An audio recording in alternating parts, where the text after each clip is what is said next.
to Stephen Gallagher.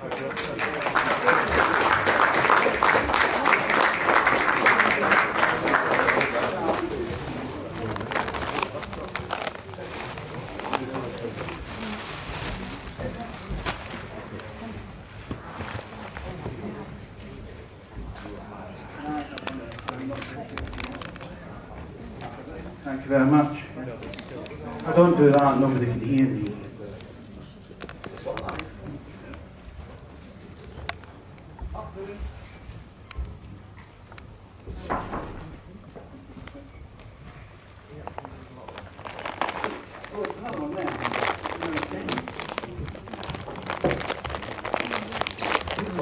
That's better.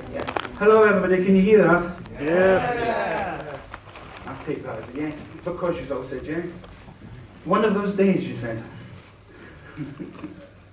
Welcome to one of those days. I'm very much aware that I'm on stage with someone who has his own reputation outside the world of Doctor Who. I'm also very much aware that I'm never about to talk to you about Doctor Who. But when Doctor Who came along in 1980, for me, it would have been 79 when I had the first meetings. So what stage was your career at with the other things you'd been writing or doing?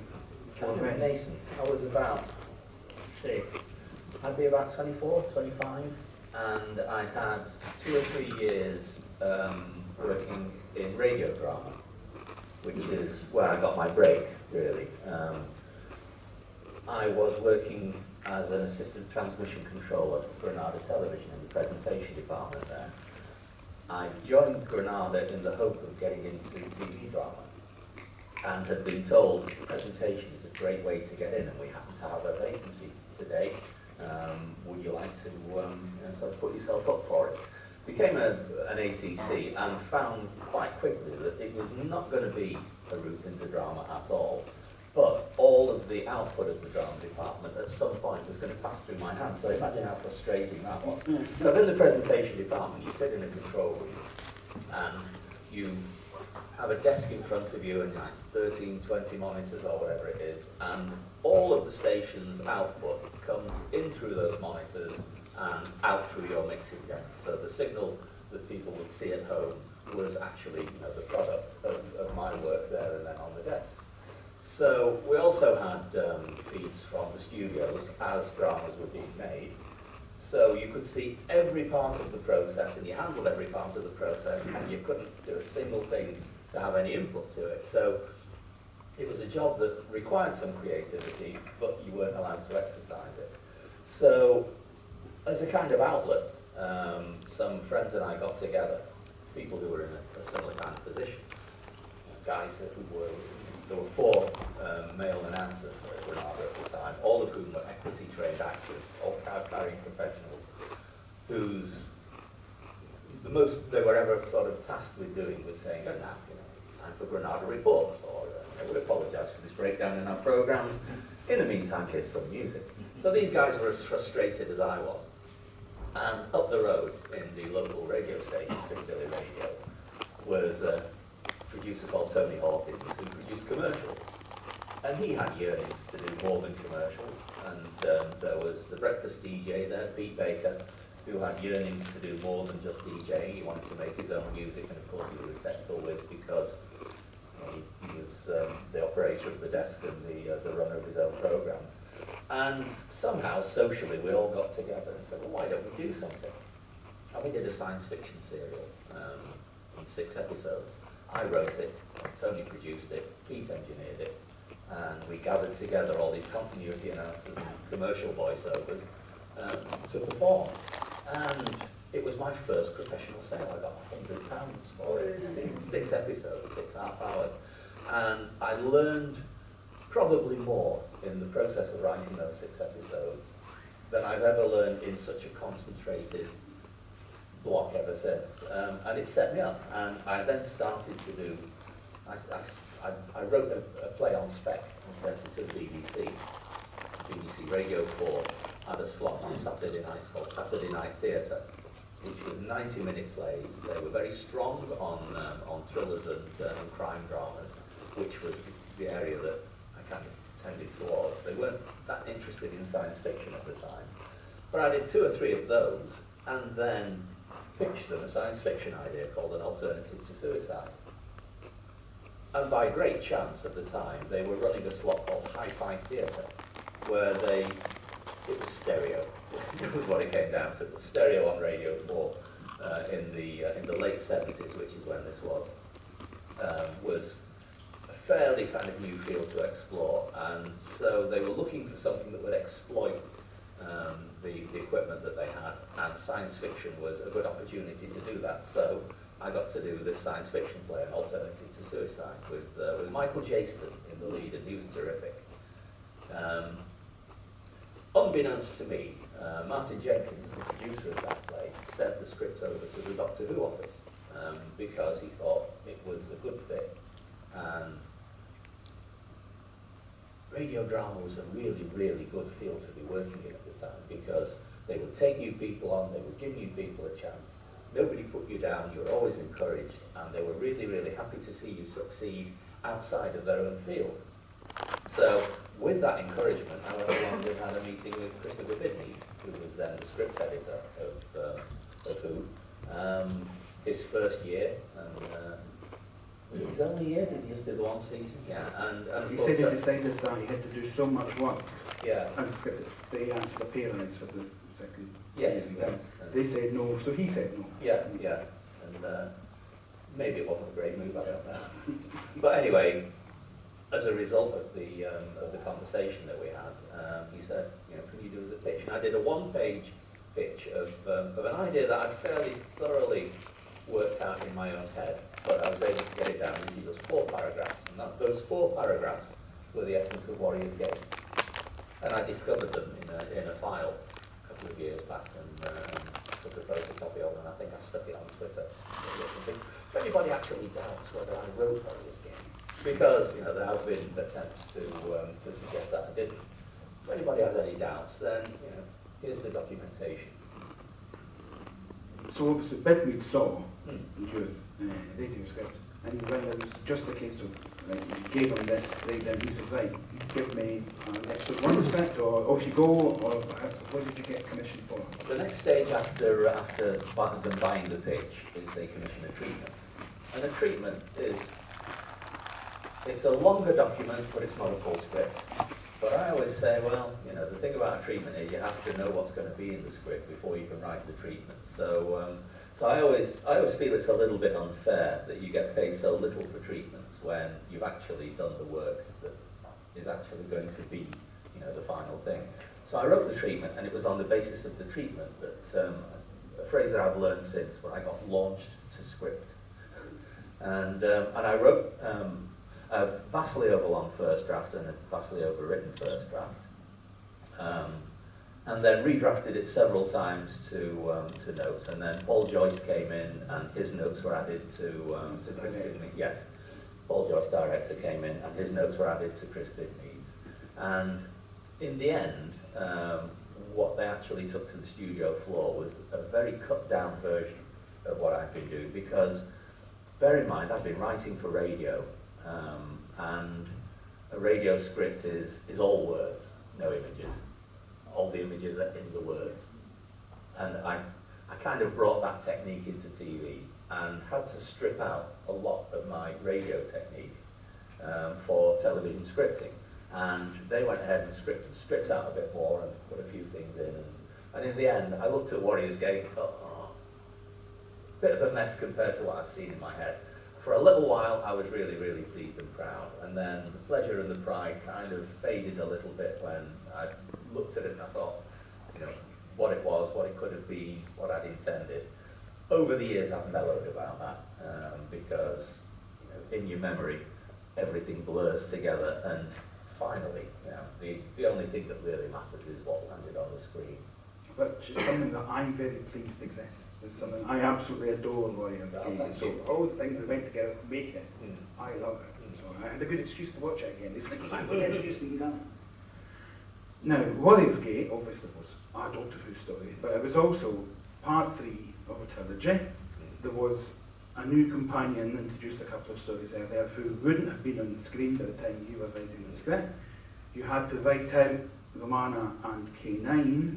So was that presented to you right at the start of, you've got to include all these things, or was big people involved in, and I large bits to do that, or? The way I always describe it is that it's like you walk into a big room, and as you walk into the big room, you're handed a set of luggage. And this is your luggage with which you get to cross that room.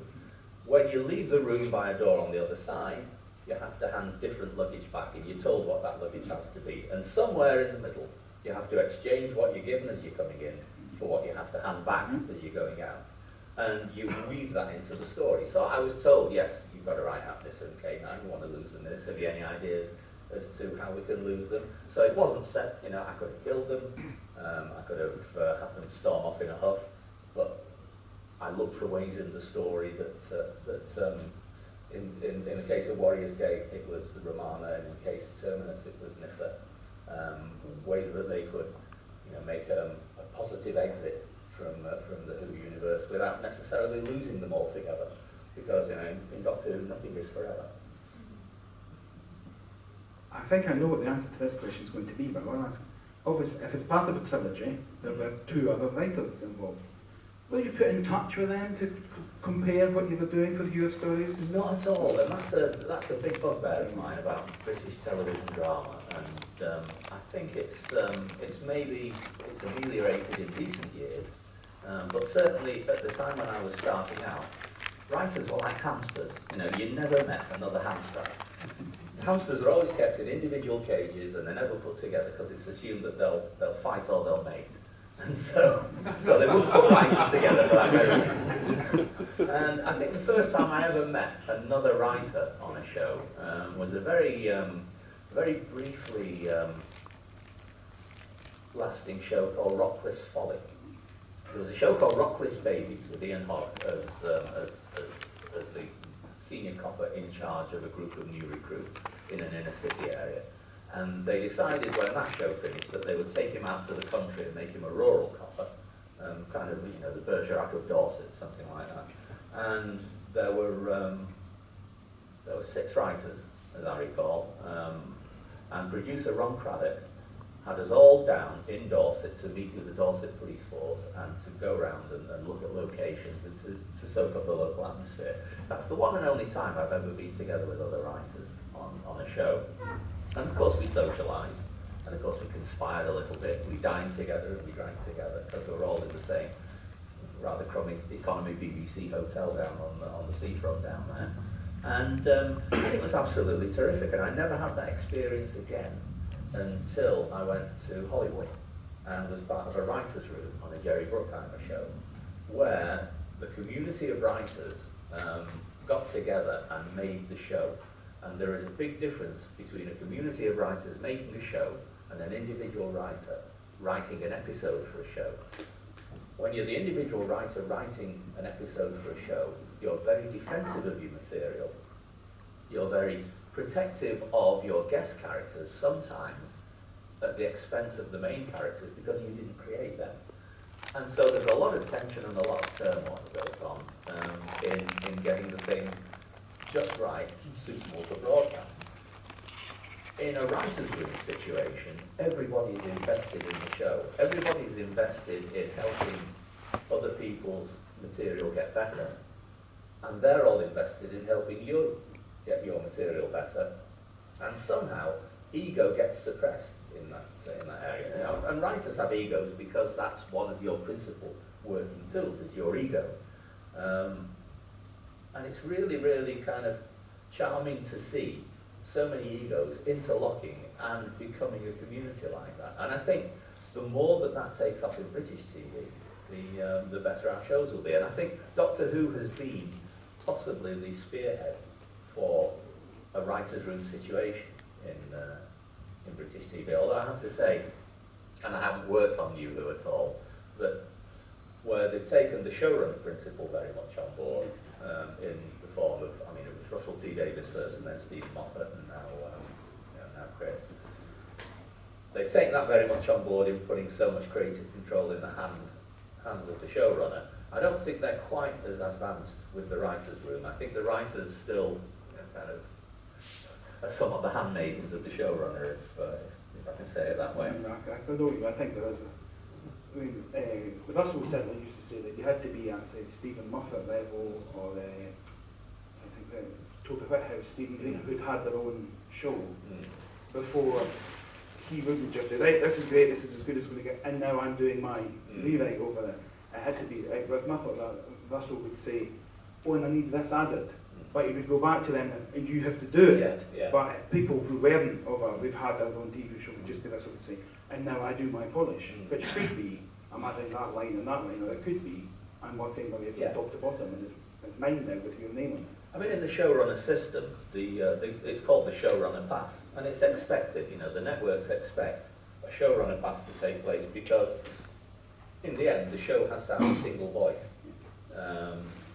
And also, you know, obviously the voices of individual writers come up through that, but on the surface of it, you need, you know, that smooth surface. So even senior writers in the showrunner system fully expect the showrunner to take a pass at the script before it goes into production. But you know, there are passes and passes. Has anyone seen the Deep Space Nine documentary that's just come out? Yeah. And a couple of people. It's what's it, 20 years since it ended? Is that what they've just done this documentary? And one of the things in it is they have a fake writer's room of let's behave as though we were bringing the show back now, all these years later. Yeah. How would we do it? And they've got 5 of the main writers or however many of them sitting with one of them at a whiteboard. And it's exactly that thing. I had never seen it before, but it was the thing. Someone said something, and someone said, "Yeah, but we would kill him." And oh yeah, so we would. And it was watching each of them being delighted by what the other one had to say. And it was really engaging and exciting. And when you said that, it instantly took me to watching that. Well, I mean, the hardest thing about writing is sitting on your own in a room and getting enthusiastic. I mean, I always say that the best way to get me to finish a piece of work is to give me something more important to avoid. And then I get down to it. But to have that little group of people, it's like, you know, mates in a pub around a table, you know, spitballing. And to do that and to know that you're doing it at, you know, the high level of you know, top level peak time TV production, it's one of the best things that, you know, that a writer can possibly aspire to. Yeah, that all makes perfect sense. Yeah. So, Warriors Gate then, having got to the stage of Paul, Joyce and Bethany have had their plan, and it's going into studio with a script. Did you go along to see any of it being made? I did. I was there for a couple of days at TV Centre, which was really exciting. But the way that I always described it is, it was written into the contract, right, that you had to, you know, be permitted to attend, and you could also get a small allowance for attending. You know, so they covered your transport, your very, very cheap BBC hotel in Notting Hill Gate, as it was at the time. Notting Hill Gate was cheap then, and that was the BBC's preferred area for putting you. And I always remember the first hotel they put me in, and it was £7 a night bed and breakfast, and you were in a room. It was bunk beds. You were in a room with American backpackers, and then their breakfast was a bowl of cornflakes. You know, if you were lucky, you got milk on the cornflakes. But yes, to return to your question, yes, I did a couple of days, and I always describe it as being a bit like it's a bride's old boyfriend at a wedding, you know, in that they felt they had to invite you, but they'd really rather you hadn't turned up. Yeah. But I turned up, and I hung around, and hanging around is basically all the writer got to do at that point. You weren't hands-on, you weren't involved in production in any way. So I've got to say that, you know, most of what went on in that production in terms of the industrial conflict and the interpersonal conflict and everything, I've learned since. Because I was just this noob with stars in his eyes, wandering about the studio, having an absolutely great time, trying to stay on Tom Baker's eye line, because, you know, Tom didn't like having people on his eye line, and chatting to John Leeson, because John was always there, but he was always off stage, and he was just waiting to, you know, to do K9's voice, but he didn't have a costume or anything else. So he was kind of like me, you know. He and I were hanging around behind the sets. And I think if you were to go along to a Doctor Who studio at that time, if there was someone who was going to be hanging around for you to talk to, you're as well at being John Leeson and anybody else, basically. Well, yes, I didn't want to be in the book, thank you. So yeah, I mean, I was aware of tension in the box because it was obvious to me that things were falling behind. Because bear in mind, yeah, I did work in TV prior to this, so I was not unfamiliar with the studio, and I wasn't unfamiliar with studio atmosphere, and I knew that there was, you know, John Nathan Turner was walking up and down and muttering stuff under his breath, which is never a good sign in a producer, and he didn't sound. And you can read about what went on in. I think to a degree, but then you've got Tom Baker, John Nathan Turner,